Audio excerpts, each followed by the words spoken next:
Hello everyone, welcome to a new episode of Banda Kashavit International. Today we have the one and only Igor with us. Hi Igor, how are you? Hey Rocco, how you doing? Thank you for having me. Igor, I noticed that your background is a little bit sad, a little bit black and white. Does Yes, it reflect your mood after Tuesday? yes, yes. It is. Unfortunately I had very little expectations for Tuesday, and they still managed to disappoint me. Well, I mean, Tuesday, let's start there actually, because on Tuesday, I feel like, we have seen the continuation of an issue we have seen throughout the year. We cannot manage to score, particularly in the beginning parts of the match. And we did have a few chances, one with Brahim Diaz, which probably would have been disallowed because there was a foul by Hernandez and a shot of Leao, but very little, right? So I feel like this team really lacks depth up there. What are your feelings after Tuesday? Like, what was your first immediate reaction? Well, I'm gonna be honest with you. Early on, I was encouraged by the fact that, like, we knew that Inter was gonna wait for us. They were gonna sit back. We knew it because Inter they like to play that 3-5-2, which and they have the wingers in Marco and Dumfries. They're they're Yeah, they're both so fast and they're so good on and off the ball, and that allows you to create really fast counterattacks. And I knew that they were gonna wait for us, and I thought the first half was kind of decent, but when Brahim missed that chance, like you said, which maybe was going to be disallowed because there was some contact on Varela, like he always does. He makes a big, he makes a meal out of it, and but he missed a chance that the number 10 for Milan should not be missing. yeah. And I think that if it hadn't been disallowed, I think if we would have gone ahead 1-0 in the 15th minute, that was a different game. That would have been a way different game. And unfortunately, it didn't happen. And here we are now. I mean, we're out. I think Inter didn't steal anything from us. They won fair and square. And all we can do is say congratulations. Yeah, like one of the things that I was thinking about is that if you look at the formation AC Milan had, we were really attacking with four men, right? Leao, Brahim Diaz, Messias, and Giroud. And Tonali and Krunic were like back there, right? With the type of formation. And Inter attacked with seven men all the time, right?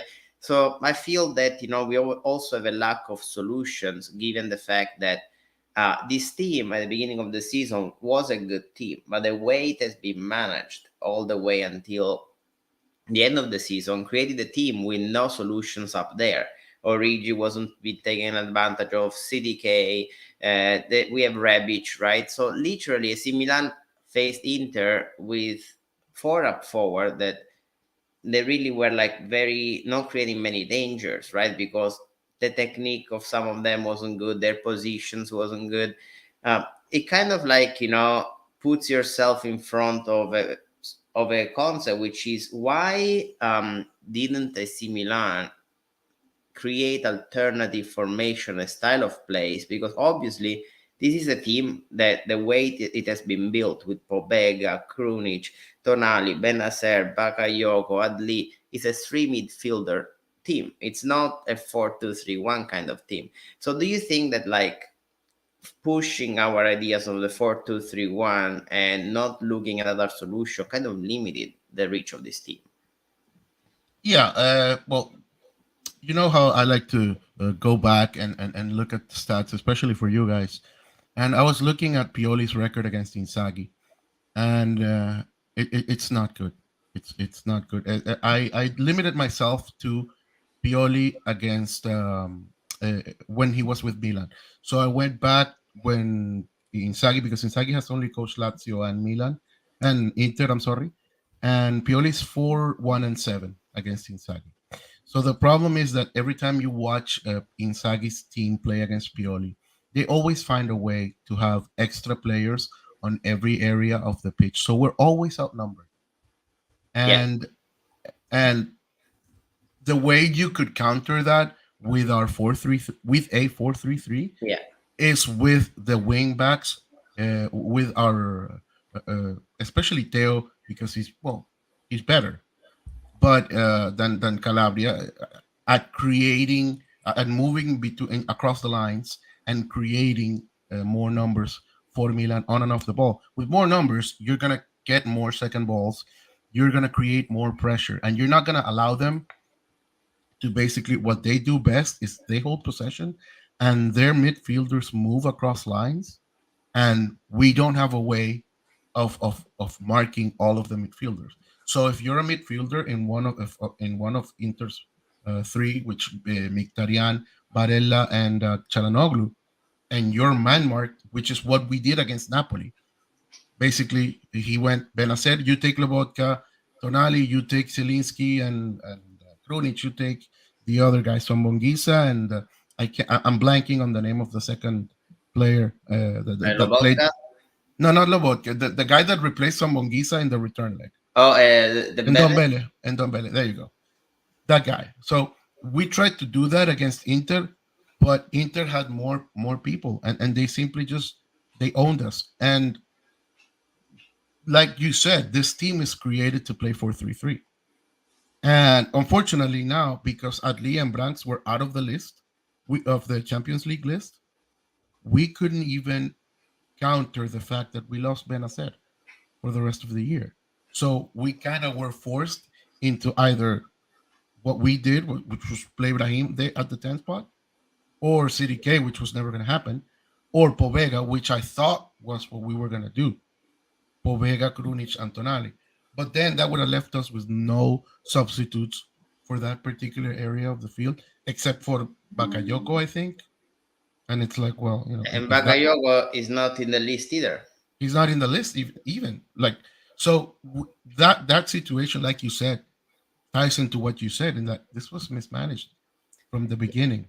And Yeah, again, me personally, I would have played with Tonali instead of Diaz and put Diaz in the second half for Pobega. And, like, because Tonali showed that he can play in that position. He has a good shot.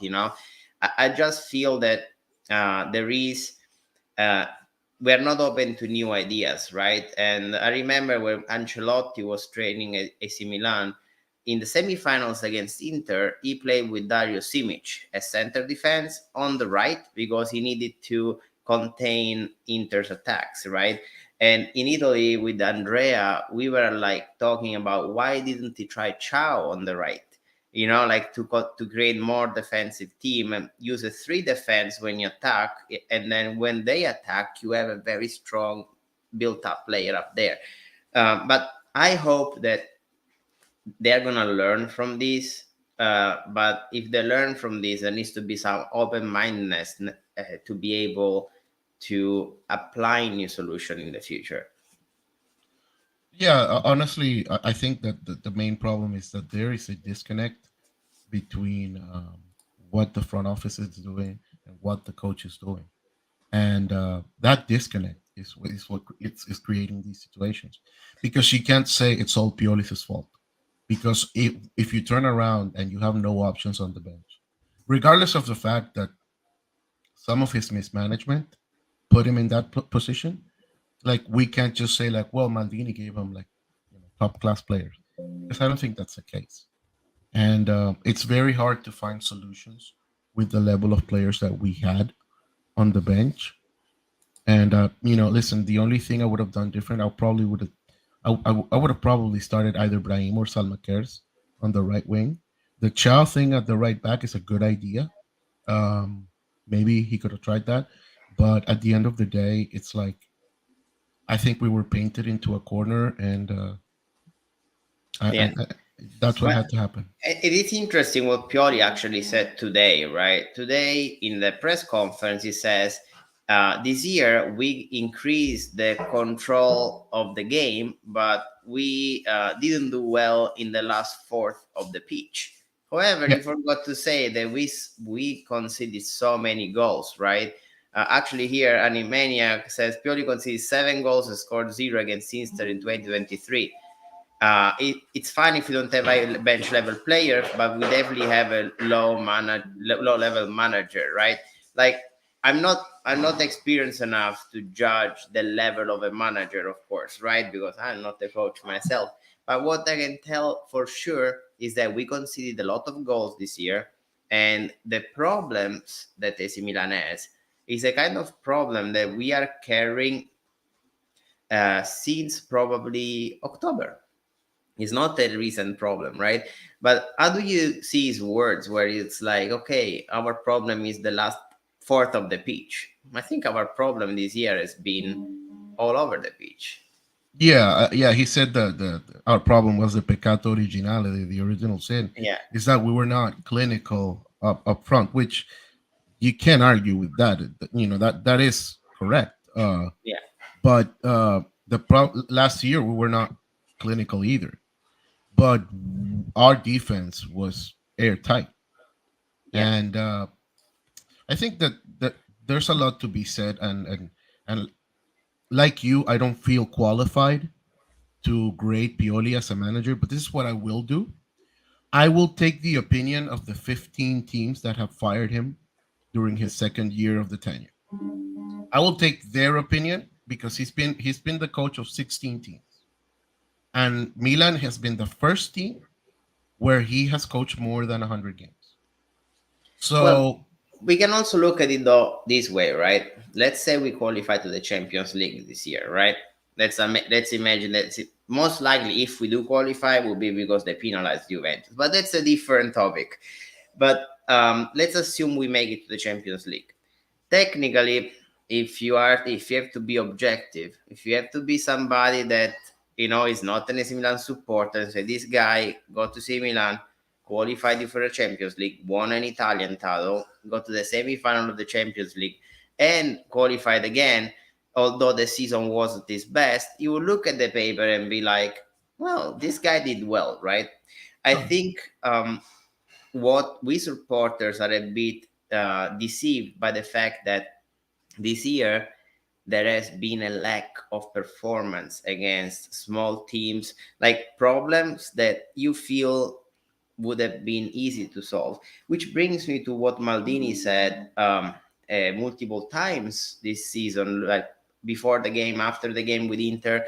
Oh, AC Milan needs to invest because we want to stay there. You know, when you think about the way American companies manage things, you do not go out there and say stuff like that, right? Because let's be honest with it, right? Probably yesterday you were there when we were discussing that. One of the things I said was, guys, it is true. AC Milan needs to invest, but if Cardinali were to speak, it would be like, Paolo, you bought six players. Out of these six players, not even one had made a difference this year, right? So I kind of feel that his words are correct, but they should have been more phrased toward the line of AC Milan is a healthy team. AC Milan has a good balance sheet. We bought players. Unfortunately, these players still didn't show their potential, but we are on the right path, because you need to own the fact that you're the one that bought this player. It wasn't Cardinali. He spent 50 million last year, right? It's not peanuts. So, how do you see those words? well, first of all, yeah, if Pioli reaches Champions League football, regardless of how he does next year, you cannot realistically fire him and look like a serious team. That's that like the, imagine Lazio loses the next two games and we make fourth place. How do you justify firing a coach that got you to next year's Champions League and this year's semifinal? So yeah, I agree with you on that. And Maldini is starting to sound a lot like a guy that wants to keep his job rather than a guy that wants to do his job. Yeah, So that to me, I listen. I love Maldini. You can see the salt on my beard. I saw Maldini play. I saw him lift the trophies. But Maldini, the player, is one thing. Maldini, the general manager, is another. And when you grade Maldini's Mercato last year, you can't come to me crying because you want more money if I gave you a budget of 50 million and you spent 70% of it on a player that has added zero to this team. And you can't say, well, he's a player for the next 2 or 3 or 4 years. You spent 70% of the budget. You were supposed to, if I gave you 50 million, you can say, hey, this is too little. That's fine. But you spent 70% of it Yeah, on a player that adds nothing, has added nothing. Listen, I'm a big CDK fan and whatever, but he has, we're just being objective, right? yeah, Like we are yeah. not. Just look at the sheet. One assist. That's it. And 1,000 plus minutes. And that's the problem. And the other guys that you brought in, uh, the only player that has added something was Cho. And that's it. That's it. You can't say that's it. My regret this year is gonna be not seeing more of Adlib, because the few things that we have seen, they look very nice, very positive. He's not gonna play tomorrow. Honestly, I would play him over CDK over Brahim, because he showed at least passion, in his game. And Andrea here is supporting us. During the press conference, Pioli said, in 2 weeks, I will let you know what I think about the season. Well, fair enough. Like, hopefully we will be in a better mood. But I would like to transition real quick here to something very important, which is the next 3 games, right? We're gonna play Sampdoria, we're gonna play Juventus, and we are gonna play Verona. Now, Juventus, if they get 9-point penalizations, they're gonna go 1 point down AC Milan. That's how poor our season was this year, right? Now, I know that we always say we cannot lose any more points, but really now we cannot lose any more points. Sampdoria is a team that is on the verge of bankruptcy, already relegated. They literally, to score a goal, it takes like 10 matches for them to score a goal. And tomorrow we're gonna play again with Brahim Diaz, Liao, pretty much the same team we have seen against Inter. Now the question here is, how can you improve something if you keep pushing the same solutions over and over? You might find a weaker team or a team that best fit your style of play, but I kind of feel that once more we are not seeing any change, right, in the way things are done. What I know, before the call you told me I don't have any expectations for this game, but wouldn't you want to see before the season ends a 4-0 for AC Milan, just to say we are still alive at some point? What would I like to see? Like, honestly, what you said. I mean, I would love to see Adli more, but I think he's a better player than Brian Diaz, and I think that he has all of the attitude that CDK does not, and I think he's better suited for the 10 role. And Benacer is injured, so all the conditions are there to give that player a shot, but he's not going to get it. I understand why they're playing the same team that they fielded against Inter, because what really are our options other than maybe Ali, Povega? Like, we can't do. We have to win, and this is the Italian in me. Okay, we have to beat Sampdoria. I don't care if it's 1-0. We have to tie against Juventus, because if they get those 9 points deducted, a tie would be good. Un bel But pareggino. attention, we have Rome and Atalanta behind us. We literally are in a position where we cannot tie a game. So Let me see real quick. I'm gonna read it for you guys, the standing. Okay, we have Napoli at 83, Juventus at 69, Inter at 66, Lazio fourth at 65, AC Milan at 61, Rome at 59, and Atalanta at 58. So Atalanta is 3 points from us. Rome is 2 points from us. And Roma, and we don't. There's no tiebreaker there because we drew both games. Yeah. And the thing about Roma is that I think that their goal difference is very similar to ours, if not like yeah, Goal it is the difference same. of Milan 14, Rome 12, Atalanta 14. That's the Yeah, goal difference. yeah, it's very similar. So I mean, you're right, but I don't know if we can beat Juventus in our current status. Yeah, because the reality is that Lazio is a 4 point from us, right?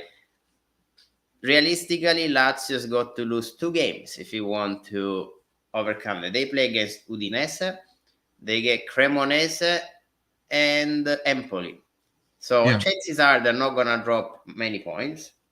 yeah. Maybe Inter, they tie, but yeah, they're not gonna yeah, drop that much. they're not gonna drop many points. Now Inter is at 65. 5 points from us. They're not gonna lose 2 games until the end of the season. They won the last five. Chances are they're probably gonna win some of those. They're gonna play Napoli, they're gonna play Atalanta, and they're gonna play Torino. So all they need is probably a tie and a win, right? So Right. realistically, AC Milan needs to fight to maintain the fifth position. And maintaining the fifth position is going to be a challenge for us at this point, like, because we have Juventus, which is a very hard game. So it is going to be a challenging process, and sad enough, we need to win all 3 games, unless of course Rome or somebody else misses a game. I would Right. just like, do you think this team is equipped to do 3 victories in a row given the form they're coming from? Honestly, it's I think that the problem is gonna be if we can find um, somebody to just get hot and start scoring more.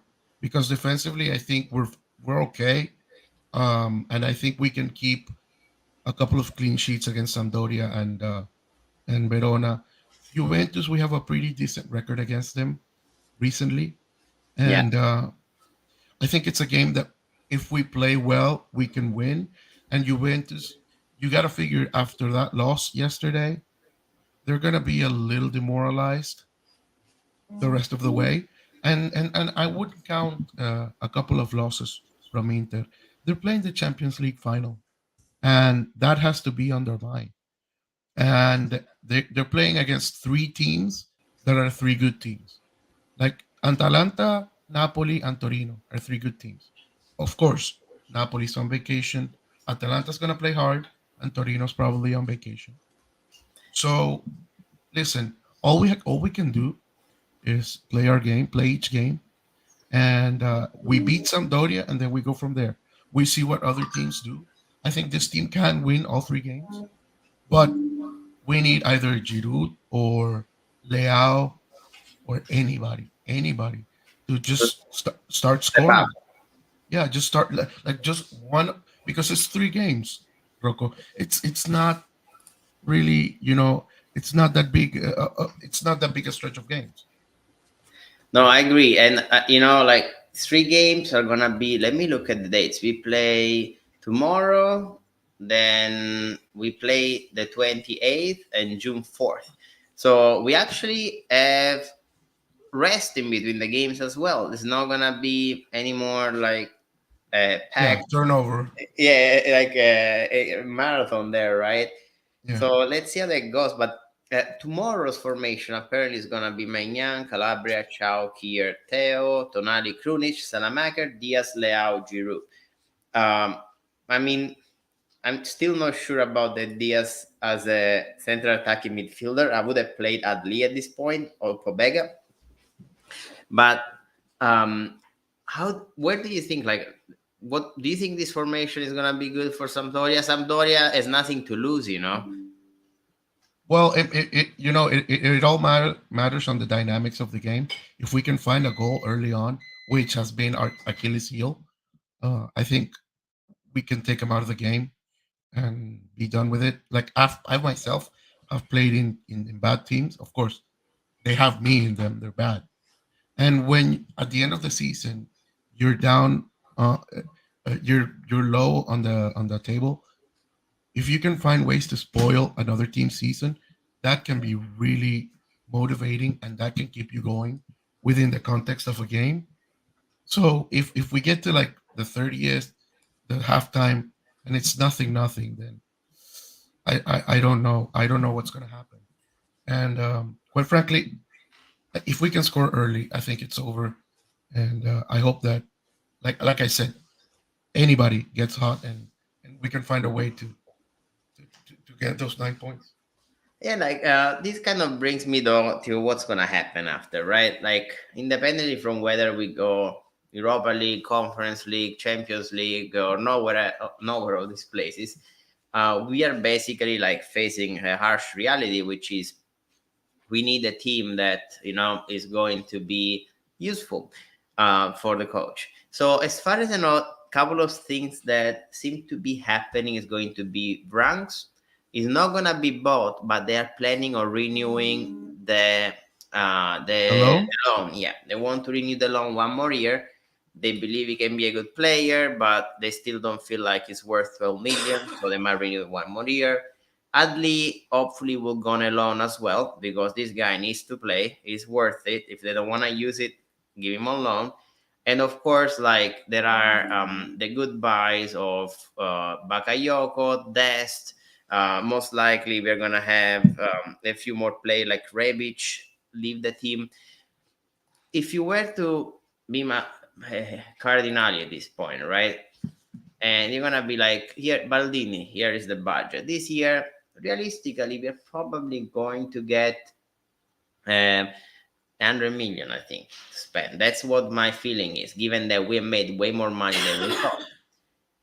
You think Where so? 100? I think so. I think easily because you need to keep in mind it's not gonna be money that you're gonna spend all this summer, but you're gonna buy and pay over time. I do think that they're gonna put that investment in place because Okay. they're realizing we need that investment. But we have a problem in the attack, middle field. We need a few players. And if you think about that, they're talking about Loftus Cheek right now. That guy you're not gonna pay less than 20-25 million if you want to buy that guy. Like unfortunately those are the costs. Where would you make the biggest investment? Of course, I don't answer as a striker because we all know we need to make an investment there. No, no, no, no. I was gonna give you something different, Sure. and here's where I would go. I would try to buy a top tier right winger, and the way I would approach this is I would try to get not one of these like high profile. I would not make a big investment on striker if I could get a great right winger, and then I just get a supporting striker, and I would have Leao and another great winger, y- and just create just have like a Morata type player, not Morata, but you know what I mean. Yeah. Like not great. He's not gonna create chances on his own, but you have to find creative solutions. You can't just go and say, "Let me just spend $50 million on a striker," Yeah. because there's no guarantees. If I owned Milan, this is what I would do. I would call Daniel Maldini. I will give him a suitcase. Okay, hear me out. I would put $30 million on that, or euro on that suitcase, and I would send him on a Frecciarossa to Empoli, and I would say, "Listen, take this 30 million to Empoli and ask for Baldanzi and Parisi, and say that you're gonna stay over there."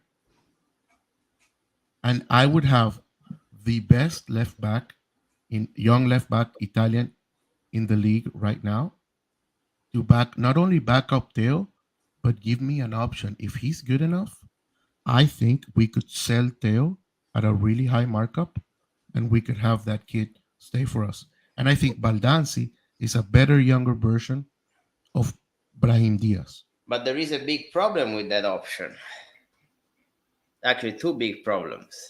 Talk to me. The first is that you're gonna buy short players. You have seen what happens when you play with short players. Look at Calabria. Calabria, if he was 10 centimeters higher, he would be a much better right back wing, right?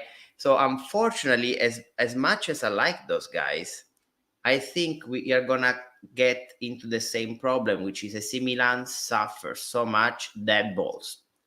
And the moment you're gonna defend with Parisi and Baldanzi, you have two less people that are gonna defend. Parisi is very short. No, no. Baldanzi is very short. Also Parisi. Let But me Paris check. is 5'10". 5'10", when you're gonna defend against people like Checo, Lukaku, you're not even gonna see Right, that. right. But like hey man, I'm 5'7". Don't I- tell I'm me I'm 5'9". don't tell I me 5'10" is short, because then I'm gonna jump off the bridge. But right. But look, So look at that. There is a one guy that you can buy on the left wing that is tall and it is very good, which is Mazzocchi. okay, Mazzocchi is a profile of player we want. I think uh, ideally we need to find a Baldanzi that is taller because look at how differently AC Milan played against Inter with Chao in defense. They didn't get a single header, a right. single one. The moment you're gonna have a defending with, let's say, Pobega, Milinkovic, Savic, Chow, Giroud, Theo Hernandez, you're gonna get those dead balls, right? And I think they need to focus on one of the other things that AC Milan has suffered a lot physically this year. So the moment we need to build the team, we need to build a team that is technical and physical, in my opinion. So you would say Pasquale Mazzocchi from Salernitana at left back. I That's mean, I think that it would be a good venture because I mean, you're right. going to, Right. yeah, Absolutely. Absolutely. Much better than Baloture. yeah, Right? No and I would question. think as a plus, although it's not convenient to buy Italians for salary reasons, we do need them for the European list. And Right. honestly, if we was to do a big investment, I would try to get Milinkovic Savic for a center attacking midfielder. Yeah, but that now you're playing FIFA. Well, 35 million, they gave the price. Okay. So what do you think if we're talking left backs and we're talking taller? What do you think of Carlos Augusto? Oh, I like the guy. I mean, fantasy soccer has made me a fortune this year. So he plays for Monza, which is a friendly Yeah, team. So he's tall. I think he's 6 foot one or 6 foot yeah, nothing. I don't know. Um, because he's those good. are I think those are the type of players that we need. But Carlos Augusto would be more along the lines of, because here's what I'm always thinking about: sustainability, which is what what Cardinales is spouting and what Maldini is saying all the time. And in order to achieve sustainability, you have to sell players. Yeah, Uh, and if you can sell players on the expensive side, even though it'll hurt, you have to have a plan in place. So that's what I would be doing. I think our back line is the best we have. I think our left back is one of the top five in the world right now. I like our center backs, all of them. I think Calabria is decent. The midfield, I think, needs some work, but definitely up top, we can't go into another season with Messias and San Maqueres in the right wing. I don't care that he scored against Napoli. I think Salmaquers is a nice bench player to have. yeah, they're good for team depth. They're Yes. not necessarily who you want to start with, right? And I know Messias is your boy. I know you're gonna say he's the third highest top scorer that we have. But and No, if we play I him again, think Messias, I think for what we paid him and for what the expectation were, he overperformed.